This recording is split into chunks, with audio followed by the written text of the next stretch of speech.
Hai, masih bersama saya, Mr. Z, bicara. Tentu saja bicara tentang kebenaran, berdasarkan fakta, data, dan realita.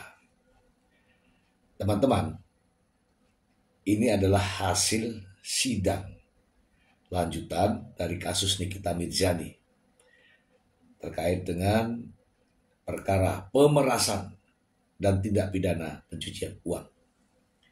Ya, sesuai dengan agenda hari ini adalah sidang mendengarkan saksi. Selain saksi fakta, ada juga saksi mahkota, seperti yang kita bahas sebelumnya. Saksi mahkota adalah terdakwa dijadikan saksi terhadap terdakwa lainnya. Yang artinya adalah antara terdakwa ini saling menjadi saksi.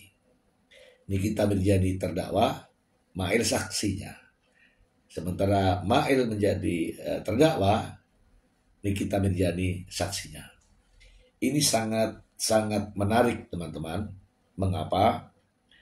Karena ini akan mengungkap dan faktanya memang akhirnya terungkap semuanya. Teman-teman, supaya tidak menjadi fitnah, saya ingin membacakan berita ini sebagai dasar saya untuk mengulas jalannya persidangan. Berikut ini. Dari Kompas.com. Usai sidang, Nikita Mirzani serahkan surat penangguhan penahanan ke hakim.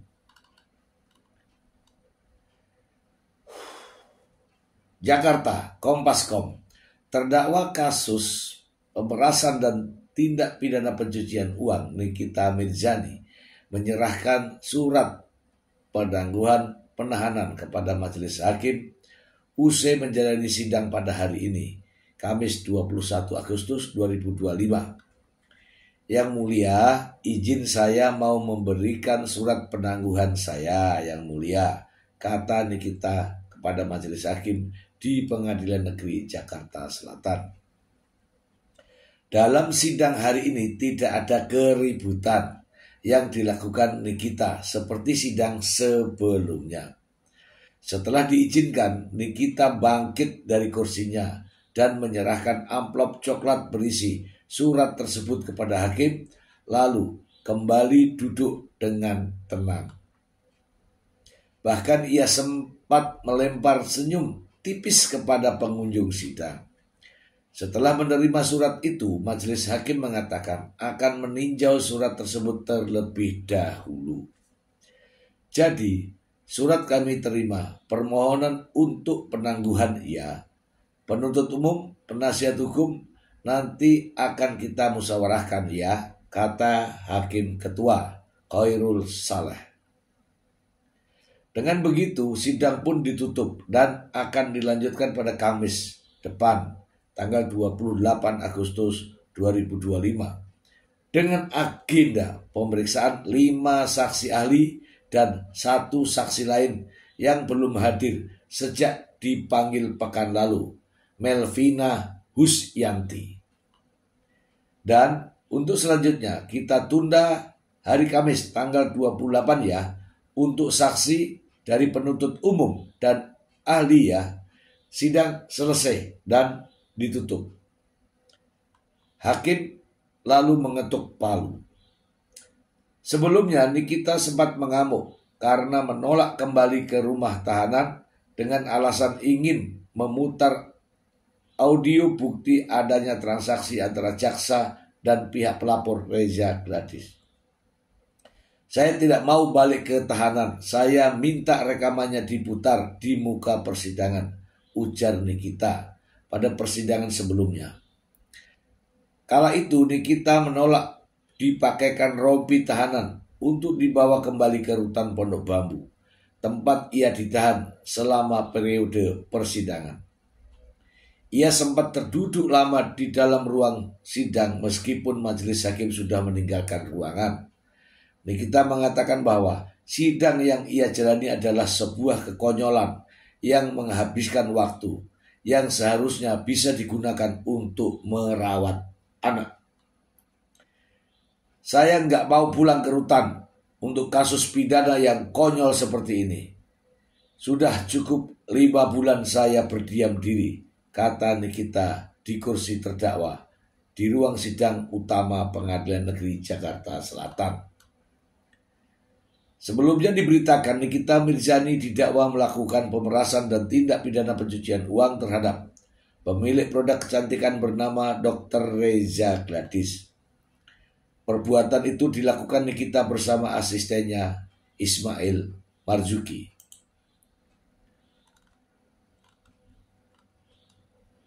Dakwaan ini dibacakan jaksa penuntut umum dalam persidangan di Pengadilan Negeri Jakarta Selatan. Melakukan tindak pidana yang mereka yang melakukan, yang menyuruh melakukan, dan turut serta melakukan perbuatan dengan sengaja dan tanpa hak, mendistribusikan dan atau mentransmisikan informasi elektronik dengan maksud untuk menguntungkan diri sendiri atau orang lain, secara melawan hukum dengan ancaman pencemaran atau dengan ancaman akan membuka rahasia, kata jaksa. Nikita disebut melakukan siaran langsung TikTok melalui akun Niki Huruhara, di mana ia menjelek-jelekan Reza Gladys dan produknya berulang kali.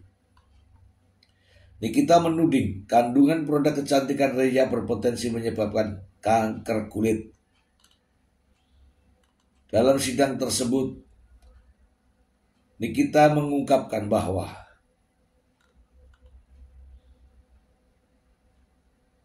tidak mengenal dengan Dr. Reza dan atas ancaman tersebut Dr. Reza bersedia memberikan uang namun hanya 4 miliar dari permintaan 5 miliar. Atas kejadian itu Reza merasa diperas sehingga melaporkan kasus ini ke polisi. Oke teman-teman, menyikapi jalannya sidang ya, kita sudah bacakan tadi adanya permohonan penangguhan penahanan dari Nikita Mirzani, yaitu sah-sah saja ya sebagai terdakwa mengajukan penangguhan. Nah, masalahnya di sini, apakah disetujui atau tidak? Dikabulkan atau tidak. Gitu ya teman-teman ya. Terkait jalannya sidang, saya sampaikan ini teman-teman. Terkait jalannya sidang berjalan kondusif, aman. Ya, meskipun dinamika dalam ruang sidang berbeda ya. Biasalah ada interupsi. Namun pada umumnya lancar teman-teman. Saya ingin menyampaikan ini teman-teman ya, bahwa terkait dengan permohonan penangguhan ini, saya tidak tahu ya apa alasan Nikita Mirzani mengajukan permohonan penangguhan penahanan kepada hakim. Kalau saya melihat perjalanan penahanannya, pihak penyidik melakukan penahanan. Jaksa penuntut umum melakukan penahanan. Hakim Pengadilan Negeri Jakarta Selatan juga melakukan penahanan. Artinya polisi, jaksa sampai di hakim pengadilan semua menahan. Nah, dilihat dari perjalanannya sidang, sikap dan perilaku Nikita Mirzani menjadi sorotan. Dan hakim mencatat itu. Demikian juga jaksa. Ya kan? Nah, di sini agak blunder ya teman-teman ya. Ketika mengambil sikap untuk mengajukan permohonan penahanan, kontra dengan sikap Nikita Mirzani kala bersidang, kala mengikuti persidangan. Perilakunya ya mungkin teman-teman juga menilai arogan, membuat sidang menjadi ricuh, dan banyak hal. Kata-kata menye-menye kepada jaksa penuntut umum di ruang sidang, ya kan, nunjuk-nunjuk jaksa, tidak bersikap, ya, tidak bersikap baik ya di ruang sidang. Nah kini justru nih kita menjadi memohon kepada hakim untuk penangguhan. Nah dari sini saja kita sudah melihat layakkah atau tidakkah Nikita Mirzani ditangguhkan. Ada dua ya, ada dua kemungkinan, ditolak atau dikabulkan. Namun ada juga pertimbangan. Ini ya kabarnya di ruang tahanan saja dia bermain media sosial. Ini kalau benar ya. Bagaimana jika nanti ditangguhkan? Apakah bisa melakukan pengawasan dan kontrol? Ini juga saran ya kepada majelis hakim agar hal-hal semacam ini dipertimbangkan. Sebab apa? Perjalanannya sidang ini sudah lewat separuh waktu. Bahkan tinggal beberapa hari. Kalau ditangguhkan, tentu saja ada resikonya. Salah satu di antaranya adalah mengulangi perbuatannya. Sementara kasusnya juga belum selesai. Yang kedua, kemungkinan besar akan mempersulit jalannya persidangan yang tinggal sedikit. Sehingga ini patut untuk dipertimbangkan hakim.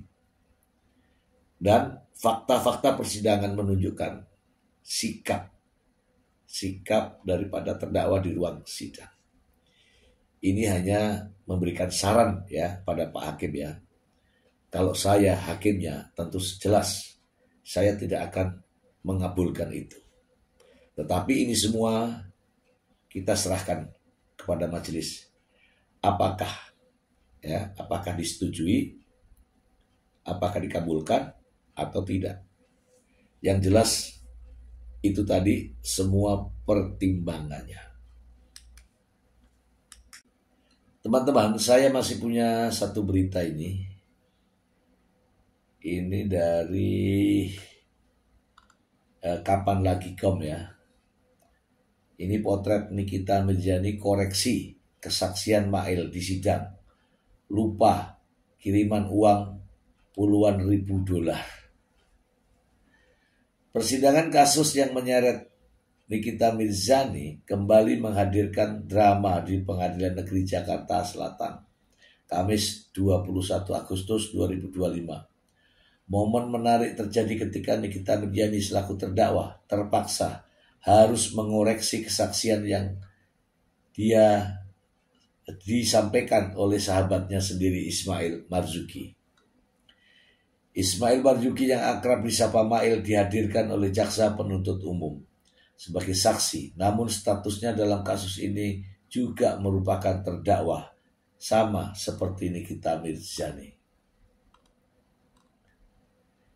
Teman-teman, seperti diketahui ya bahwa terkait dengan hal ini menarik ya teman-teman ya. Khusus yang ini dulu. Ceritanya ketika Ismail Marzuki menjadi saksi pada persidangan terdakwa Nikita Mirzani, ya sebetulnya semua lancar-lancar saja ya, karena Mail tahu betul bagaimana ceritanya. Ya saya melihat dalam sidang tersebut Ismail menguasai materi. Ini yang khusus yang ini ya. Nah, setelah pertanyaan-pertanyaan pihak pengacara terdakwa menanyakan berbagai macam pertanyaan, ya tak ada produk, ada endorse, ada tentang aliran dana, pembayaran rumah dan sebagainya. Ya kalau saya menilai itu tidak masuk dalam substansi. Ditambah lagi ada pertanyaan yang pada ujungnya adalah rekor muri. Saya tidak habis pikir ya pertanyaan-pertanyaan seperti itu. Ya tidak substansial. Ceritanya adalah Nikita Mirzani posisinya saat itu sebagai terdakwa. Ismail menjelaskan, semuanya menjelaskan tentang uang, tentang endorse, tentang kebaikan-kebaikan dari Nikita Mirzani dan segala macam. Pada saat pihak pengacara selesai menanyakan semua pertanyaan yang sudah dianggap selesai, maka hakim mengambil alih waktu itu. Hakim sempat bertanya, Saudara Mail, dari 2 miliar uang tunai ini, Anda dapat bagian berapa? Saudara dapat bagian berapa? Mail menjawab, 50 juta yang mulia. 50 juta, bukan 50 juta.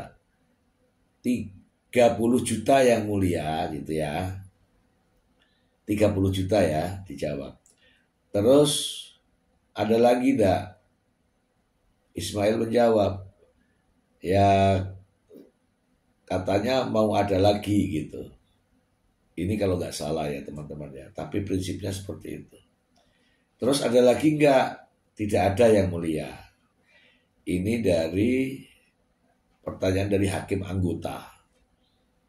Kemudian setelah selesai, pertanyaan itu dilanjutkan oleh ketua majelis hakim yang di tengah tuh.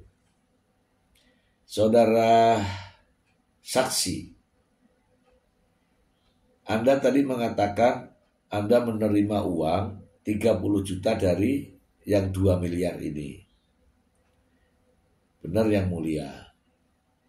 Untuk apa gitu kan? Tegas nih Mail, untuk jajan yang mulia gitu. Oh, untuk jajan. Untuk apa lagi? Tidak ada yang mulia. Aman sebenarnya ini, aman ini. Ini aman. Nah, tiba-tiba hakim bertanya kepada terdakwa, apakah keterangan saksi ini benar semua, salah semua, atau benar sebagian? Nikita Mirzani menambahkan, izin yang mulia, terkait dengan keterangan Mail ada yang mau dikoreksi. Terkait dengan uang 30 juta tersebut, bukanlah uang dari Reza Gladys. Kaget hakimnya kan? Hakimnya langsung mengambil ambil sikap untuk bertanya. Sekali lagi saya tanyakan. Nah setelah itu hakim langsung bertanya, saudara saksi, jawab dengan jujur.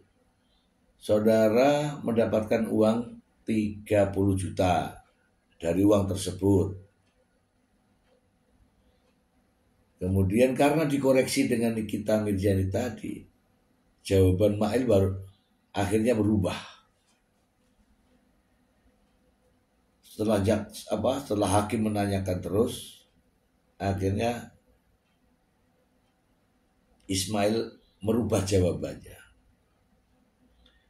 Itu bukan uang yang dari Reza Gladys yang mulia.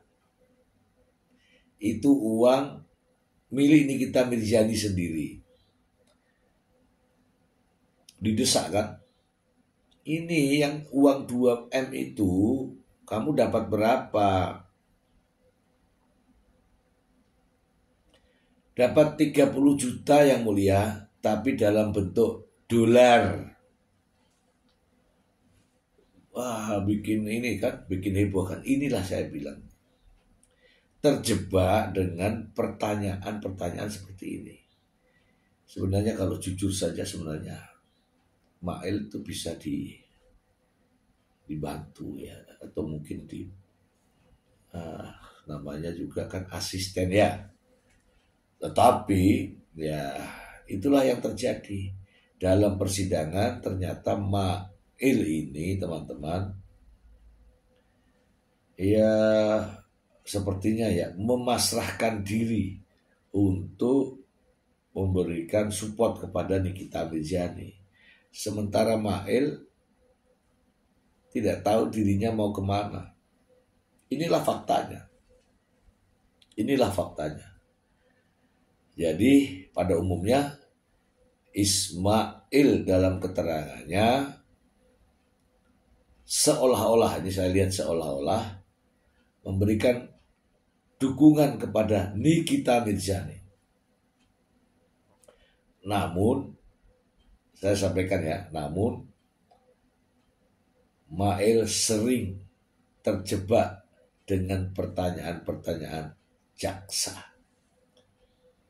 Dan saya meyakini jaksa telah dapat mengambil kesimpulan atas dakwaannya. Memang jaksa wajib membuktikan dakwaannya. Dan pada akhirnya jaksa mampu menunjukkan itu. Tinggal sedikit lagi teman-teman. Ada satu saksi, ya Devina itu yang dari skincare itu, dan 4 orang ahli. Kita tunggu ya teman-teman ya. Kita akan ulas terus ini. Informasi ini sangat-sangat menarik. Itulah faktanya. Semoga bermanfaat.